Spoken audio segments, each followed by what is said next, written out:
Amma ba'd. Saudaraku, para alim ulama dan seluruh sidang Jumat yang dimuliakan oleh Allah Subhanahu wa ta'ala. Mari kita tingkatkan amal dan takwa kita kepada Allah Subhanahu wa ta'ala ini selalu. Mari kita berusaha terus untuk membersihkan diri kita ini, supaya kita kembali kepada Allah Subhanahu wa ta'ala dalam keadaan bersih dan insya Allah bisa mendapatkan surganya Allah Subhanahu wa ta'ala.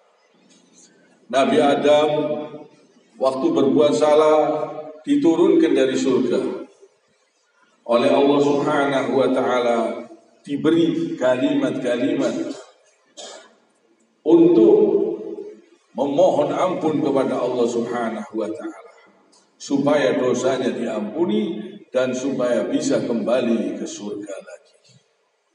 Jadi Allah Subhanahu wa ta'ala ini menurunkan Al-Quran ini banyak doa-doa di dalamnya yang Allah ajarkan supaya kita selamat. Supaya kita selamat di dunia, supaya kita selamat sampai di akhirat. Supaya kita bisa kembali ke surganya Allah lagi. Supaya kita bisa mendapatkan ampunan Allah Subhanahu wa ta'ala.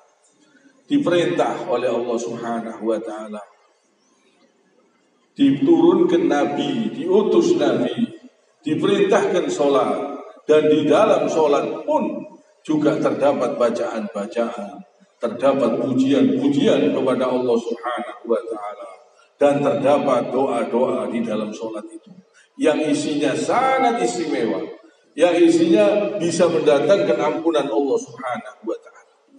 Jadi Allah Subhanahu wa ta'ala berfirman, A'udzu billahi minasyaitonir rajim. Fatalaqa Adamu min rabbih kalimatin fataba alaihi innahu huwat tawwabur rahim. Yang artinya, kemudian Adam menerima beberapa kalimat dari Tuhannya, lalu dia pun menerima tobatnya. Sungguh Allah Maha penerima tobat dan Maha penyayang. Jadi Allah Subhanahu wa ta'ala ini mengajarkan kalimat-kalimat yang ada di dalam Al-Quran ini untuk menyelamatkan manusia. Mengajarkan doa-doa yang ada di dalam Al-Quran yang diajarkan oleh Nabi SAW. Ini jangan kita remehkan. Doa-doa, kalimat-kalimat ini bisa menyelamatkan kita sampai ke surganya Allah Subhanahu wa ta'ala. Bisa mendatangkan ampunan Allah Subhanahu wa ta'ala. Jangan kita sepelekan kelihatannya kalimat, tapi kalimat-kalimat yang ada di dalam Al-Quran yang diajarkan oleh Nabi SAW sangat ampuh, yang mana mendatangkan ampunan Allah Subhanahu wa ta'ala, mendatangkan keselamatan sampai ke surganya Allah Subhanahu wa ta'ala. Maka dari itu jangan kita berputus asa dalam berdoa kepada Allah Subhanahu wa ta'ala untuk mencari keridhaan Allah Subhanahu wa ta'ala. Kita harus terus berusaha berdoa dan mengerjakan sholat. Dan Allah Subhanahu wa ta'ala berfirman, A'udzu billahi minasyaitonir rajim. Wa aqimu sholata wa atu zakata warka'u ma'ar raki'in. Dan laksanakanlah sholat dan tunaikanlah zakat dan rukuklah beserta orang-orang yang rukuk. Dan ini pun, perintah sholat ini pun bisa mendatangkan ampunan Allah Subhanahu wa ta'ala. Gerakan badan kita untuk sujud, untuk menyembah Allah Subhanahu wa ta'ala, ini mendatangkan ampunan, bisa menggugurkan dosa-dosa kita. Gerakan kita datang ke masjid, ruku, sujud, menyembah Allah Subhanahu wa ta'ala, ini gerakan-gerakan yang istimewa, yang didengar oleh Allah Subhanahu wa ta'ala, yang mana kalimat tersebut diucapkan oleh badan kita. Badan kita ini menyembah Allah ini termasuk kalimat-kalimat yang didengar oleh Allah Subhanahu wa ta'ala. Dengan gerakan-gerakan badan kita ini Allah Maha mendengar. Kalau badan kita gunakan untuk maksiat, untuk berbuat perbuatan keji, perbuatan dosa, Allah juga tahu dan Allah Maha mendengar apa yang dilakukan oleh sekujur badan kita ini. Dan gerakan-gerakan sholat ini mendatangkan ampunan dari Allah Subhanahu wa ta'ala, mendatangkan perlindungan dari Allah Subhanahu wa ta'ala. Gerakan-gerakan sujud kita, rukuk kita, usahakan diresapi, usahakan yang khusyuk, tuma'ninah, usahakan tuma'ninah. Ini mendatangkan ampunan-ampunan Allah. Dan bacaan-bacaannya usahakan diresapi.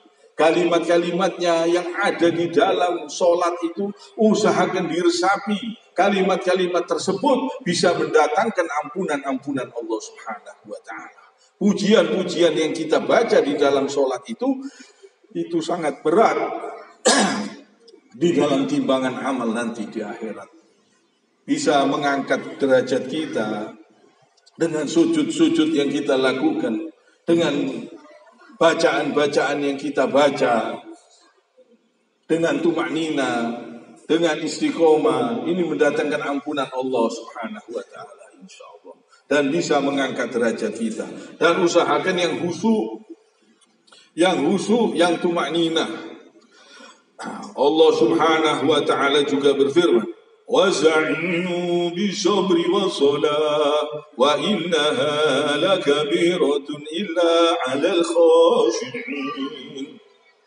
Dan mohonlah pertolongan kepada Allah dengan sabar dan sholat. Dan sholat itu sungguh berat, kecuali bagi orang-orang yang khusyuk. Jadi sholat itu bagi orang yang khusyuk tidak terasa berat, malah terasa ringan, terasa nikmat, terasa sesuatu yang dibutuhkan. Kalau orang itu khusyuk, meresapi bacaannya, meresapi kalimat-kalimatnya, sungguh sholat itu sangat menyenangkan. Sungguh sholat itu bisa mendatangkan ampunan-ampunan Allah Subhanahu wa ta'ala, bisa menenangkan pikiran kita kalau kita meresapi bacaan-bacaan yang ada, yang terkandung di dalam sholat.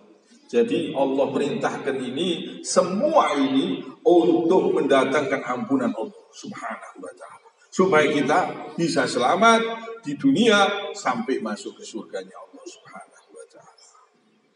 Kiranya sampai di sini. Subhanakallahumma bihamdik, asyhadu an la ilaha illa anta, astaghfiruka wa atubu ilaik.